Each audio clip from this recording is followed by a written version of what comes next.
Hello, Project Runway fans. I am Daniel Montgomery, senior editor for Gold Derby, here with my fellow senior editor, Susan Wazina. We are here to talk about episode 3 of Project Runway. This was a challenge in which the designers had to create a look from head to toe with one pattern, which sounds easy enough. Well, you go to Mood and you only have to find like one fabric and you're done.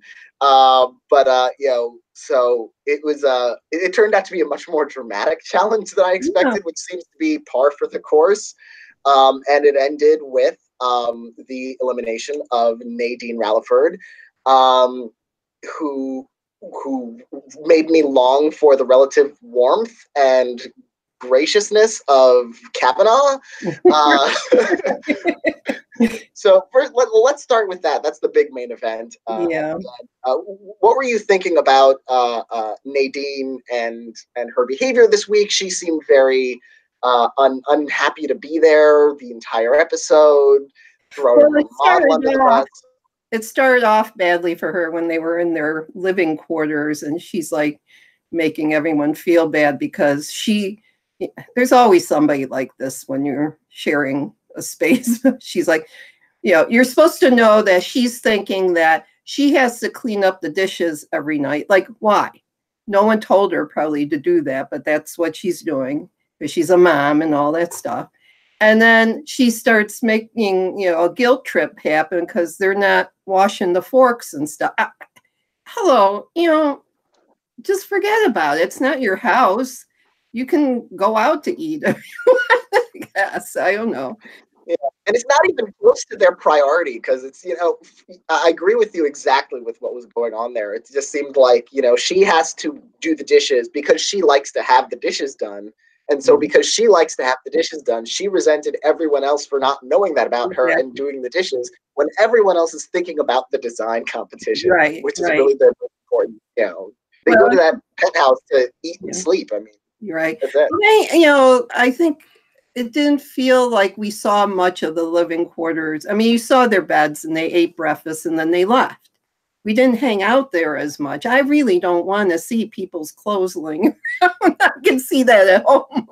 I want to see them design clothes. So we don't want to see their clothes laying around. We want to see their clothes incomplete on tables and then being constructed. Exactly. So, but it was an interesting, I think, obviously, besides, Nadine and the whole curvy model thing, I mean, that's every time since they've introduced that, I mean, that's been, a favorite excuse where as looking at I don't think even if you were, 100 pounds, that would look good on you. So, it was this kind of like cheetah print that was kind of singed at the leg. It wasn't even enough cheetah. It was like faux cheetah. It just didn't, it looked like somebody took a bunch of brown spots and just threw it. And so it wasn't anything distinct or, you wanted either to be fun or something elegant, but it worked because it was head to toe, the same pattern. But that was just awful. I mean, I think if I just took a couple yards of fabric, I could do the same thing practically, except for, and then the odd, having it be tight around her calves, the pant. Again, no one except a court jester or somebody would look good. But that's the kind of thing that could be a kind of whimsical look if you played it right. Like that's something I think actually Esther might be able to actually pull off. She had a completer idea about what she wanted that look to be. What do you think about Garrow? Because I kind of like him. Yeah, really harsh on him, and I mean, I don't know. Anybody who got like a brighter fabric, I guess it wasn't the most easy to wear. I mean, it was sort of like, a clown suit too. I mean, but it didn't bother me that much because he really tried, but he just made a few bad decisions on how to exactly form it into a real design. So I actually liked that look a lot. It's interesting. We were talking a little bit before we started recording. I didn't really hate any of the looks this week. I even like, other than, I definitely, I don't think Nadine was the worst thing I've ever seen. And I liked Garrow's look. I liked Rakan's look, actually, Yeah, surprisingly. no, I mean, it was Garrow off here because it was too much fabric for her. It was like eating her up a little too much. If he would have edited a little more, because he had that little red thing, and that was kind of cool, kind of like a clasp or something. So no, I mean, we've watched Project Runway. There's a lot worse things. Oh yes, walking around. But yeah, I was surprised that Garrow was in the bottom three. Just because, I mean, I can see where the judges were coming from, and I could tell that Garrow could see where the judges were coming from, and it was just sort of a difference of, I like this and they didn't. Yeah. But they liked how it was constructed. They liked how it had real ideas and that he really went for it. I'm sure they gave him a lot of credit. That's one of the reasons why he wasn't even in the bottom two, for going big with the fabric choice, even though they didn't love it. I think, honestly, the thing that could have kept him out of the bottom three entirely, just take off the headband. Yeah. I think that's what gave it the exercise vibe. Yeah.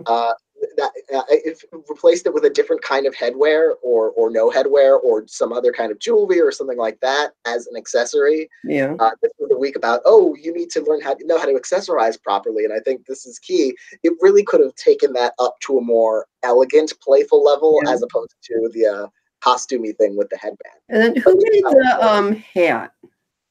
There's like the guys I don't know them as well, so I keep mushing in my head. The hat was Bishme. Okay. Yeah. I'm looking through my notes. Yes, Bishme's look had the Pringle hat, as he called it, and I really liked that look a lot. I did too. And his models seemed to be curvier too. I mean, there were a couple, but there were a few curvier models there. Fabric, you fit it nicely. More fabric just makes you look more. Yeah. Especially more fabric in poorly chosen places. But there was another model when she turned around, but it was nicely fitted on her, so it didn't really matter because she looked good in it. But again, there are like three guys I keep mixing up, and I don't know, because they don't get much face time yet. Yeah, I feel like what the show is doing is, and I think it's smart, because this early in the competition, there are still so many people that you can't really give all of them the screen time they need. So every week it feels like they're taking a handful of people, following them, giving them kind of a storyline. Usually at least a few of them are among the highest and lowest, so we can see that storyline through to the end. And then the other ones fall into the background, and maybe we'll see them later. So I have a feeling that maybe some of those people who aren't getting a lot of screen time now make it at least midway through the season, or more than midway through the season, so that we'll actually see more of them as the competition goes along, because maybe they have a lot more time left. Yeah. Well, it's getting a little funny how they go fanboy on everybody who visits. And I'm like, I don't know who Beyonce's stylist is. I don't know. If you were a contestant on Project Runway, her outfit was, I might have had a few thoughts of how she was dressed. Well, if you were a contestant on Project Runway, you would probably know who Beyonce's stylist was. And so I know, but I'm not in that price range in any case. Yes, neither am I. Yes, right. I'm firmly in the H&M, Burlington, Marshalls, Old Navy categories. But well, what are you thinking about the judges now? Because I've had mixed feelings about the judges. Brandon has probably been my least favorite, just because he seems like the most performatively catty. Like he's trying to be, kind of like the bitchy judge in a way that feels a little overly overdone. A little Simon Cowlish in his and he feels like he's trying too hard at it. But this week I give him a lot of credit. He was the one who first, right out of the gate, called out Nadine and says, "You just threw your model under the bus, and you are being very unkind to your model, who is standing right next to you wearing your clothes." And I was so appreciative that he just like before he even said anything about her look, it's just like the way you explained your look, you just said your model ruined this for you, basically. Right. Which is what she was doing for the whole show. And I really love that they gave the model a chance to say, like, did you feel like you know, she was blaming you? And the model said straight up, yeah, it felt like, you know, she thought that having a curvier model, and she wasn't even like a heavy woman. No, it just again, if no one would look good in that, even a thin person. So it just was, and you know, now you can't be a bridesmaid and you can't be an old lady. Yes, and really look like one. I've taken that for granted sometimes, thinking, oh, it's like, no, that's a bad old lady look. And I think, like, well, why is it bad to look like you could be an old lady and look chic? Iris Apfel was on Project Runway All Stars a couple of weeks ago. She's like 97 and she looks fantastic. Right. You can be a fabulous old lady. But I do think, you know, fabric choice is always a problem when, yeah, I mean, Hester, you know, couldn't even make her tall work last week. And now she did what I thought looked like a Italian restaurant tablecloth. She made something cute. She did. Yeah, she did a great job. You know, after last week, it was so weird. Last week they gave Hester such an unflattering edit. You know, she was over the top. She was crying over her tulle, and she was getting too much of it. And then she said, "I'm not going to use it." And they set us up to really root for Nadine there.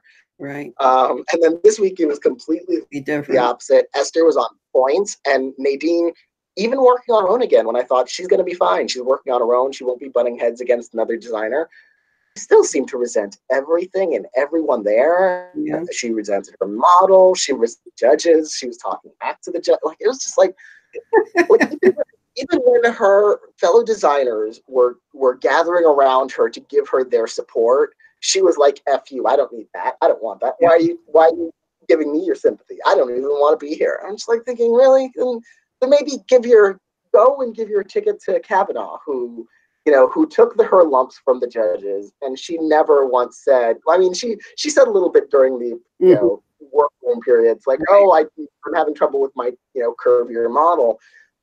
But she never once said to the judges, oh, my model is curvier, so I couldn't do what I really wanted to do. Had the wrong measurement or something. It wasn't that the model was to blame. Yeah. She knew she blew it with the jacket and she couldn't make enough. She didn't have enough fabric. But no, back to Brandon, though, and he kept like whining about the reveals. It's like, well, it's a runway. You're supposed to be flashy. I mean, where else they are wanted you to have that showcase moment? Yeah. And it was a little ironic because in the first week when Renee was the only one who really had that reveal, it's like you take off the thing and you wrap it around. It's like, oh, it's a reveal. He loved the reveal then, but suddenly everyone went the extra mile. And I really like everyone who had the reveal, like even Rakan, who was in the bottom three. I thought actually, you take off that top thing on Rakan's look, and it has like the bare, arm, no sleeve, and that looks all of a sudden it looked so much more chic. So I think he did a great job. I think everyone who had a reveal, Renee had another reveal. I was a little mad at Renee because on the runway with Nadine was saying, "Oh, my model don't walk right," and Renee was right there backing her up, saying, "Yeah, she doesn't walk, she gallops." And I was like, "Oh, yeah, why did you say that, Renee?" No, we don't like you. You took you down a notch there. I'm gonna give her the benefit of the doubt for the week and just be like, maybe she was just trying to, give Nadine some support there, but still it was a little like, ooh. But COVID, I was happy for him. I was so happy. COVID makes me happy. I don't know. He had that purple plaid and the red, and I go, I don't know how you're going to do that, but he got rid of the purple. Thank the Lord. Because I go, you're going to put those two together. I was wondering, he seemed to have those two fabrics, and I was like, you're only supposed to have the one pattern. Right. I don't know what he was doing. And then who had the purple one that was neck to toe, like shiny purpley? Oh, was it kind of like just like a jumpsuit? I think he was the one who didn't think his really look was editorial enough. Yeah, it was the opposite of whatever Hester does. I mean, it was like, I don't know, maybe for a few. I don't think you would go to a club. I mean, I don't even know where you would wear that, you know. So it didn't, that one, it wasn't badly constructed. It just had no, you know, it didn't spark joy, as someone would say. I think it was the one that had the head to toe kind of purpley thing that you're talking about. Yeah. I like that one too. I liked Tessa's look, even though she hated her own look, and she was. No, it looked fine. I mean, I think it was a little too flopsy mopsy around the shoulders. She did it was a little bit it in a way that would be comfortable if you were wearing it and not worried about things falling down. So, but yeah, she was, overthinking some people. But I don't know about the medical mask. I mean, that's almost like stereotyping. It was a little bit. I mean, I was cosplay there or something. I do think it's okay for me because he took inspiration from that, and looking at the rest of his look, it didn't look like he was doing like racist Halloween party with a Korean design. It just looked like he took the inspiration from the mask and kind of brought into the whole look. So he did what Beyonce's fashion lady said to do, and that's how you listen and do what the guest host person, judge, whatever she was, mentor, told you to do. Yeah, so. kind of like it felt like Kristen was sort of outsourcing his mentor duties to her this week, even though he also had a mentor consultation with the designers. I actually thought she did a great job at she was much better than because she was so specific. Yeah. What I loved about her was that she looked at their ideas and said, "Oh, if you did this, or you take the mask, or do this to the leg, or pair it with this." Earring or so specific. Yeah. And Christian is. I mean, I like Christian, but he's mostly like that. Looks like an old lady. Fix it or something like that. It's not as much with a very specific kind of direction to give someone to help them out. Well, I think my dear Tim Gunn, I mean, he would say things like that, but be more emphatic. Like, like you want to go home, then don't fix it. But if you want to stay, think about it a lot, So yeah, Christian was a little bit more side-eye in certain ways like that, as opposed to being really direct, like with Rakan and the fabric that was very subtle, a very subtle print. I mean, at Mood, he was emphatic. He said, "Come on, this is a pattern challenge. You need to pick something more dramatic." Rakan did not listen, so no, honestly, I think that was a pattern enough. Like, I don't think he was cheating the challenge in any way, and I think he made it look interesting and innovative and good. In person it would look better, but on a runway, if you need to pop, I mean, they wanted things to pop. They didn't want reality or ready to wear. They wanted editorial. So when I think editorial, I think of the opinion page, but it's supposed to be a more statement piece rather than just I'm going, shopping now or something. Yeah. So, and that's true. I think, when you if you opened up like a fashion magazine, having that very neutral color and subtle pattern isn't going to really stand out on like a pages of a magazine. So I could totally see that. I took it when I was taking my notes on this episode, though, as I was looking at it, I was like, I don't know if I get it. I don't know if I like it. And then eventually it started to remind me of Rey from Star Wars, but like Runway Rey from Star Wars, like that kind of like desert chic kind of, I ended up kind of digging it, and so I can see why it was a little too much fabric going on. If he just had a few more hours or something, I mean, a day is not very long to do that. And too many, I like the idea of the scrunching, but he did it in too many places in too many different ways. Like that was throwing it off a bit. But in general, it worked for me. Well, maybe he'll learn something about, if you want to go on, this is how you do it. You listen a little bit more and maybe change your mind. But if you want to do what you want to do, then you do it and you take your chances. So, And I will have to say, I did not see Swatch at Mood, our little Boston Terrier friend. We saw his bowls at the door, and that was even sadder. But I want just a little Swatch, a little piece. Yeah. Okay. Well, maybe there's so many designers still left in the competition that they're just scaring him off, and when it's down to like maybe 7 or 8, then he'll peek his head out a little bit more. Yeah. Well, we'll see. But or he'll be like a secret mentor or a guest judge who comes in a later episode. I want to know what Spotch has to think. Spotch has more experience than any of these people on this show. Yes, and he probably would tell you right away if it was a bad look just by barking at it. So.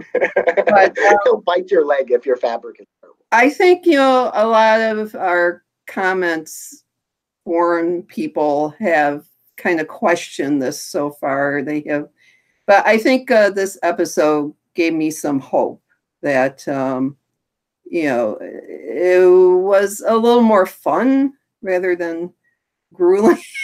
Yeah, I mean, it wasn't gelling all for me, and also the concepts of the first 2 episodes are kind of out there for me. I didn't quite know even what I would do if I was a designer and got that as a challenge. So yeah, I'm looking forward to next week's too, because next week, and I'm so glad that people who are having a tough time just doing regular challenges are the next coming up is an unconventional materials.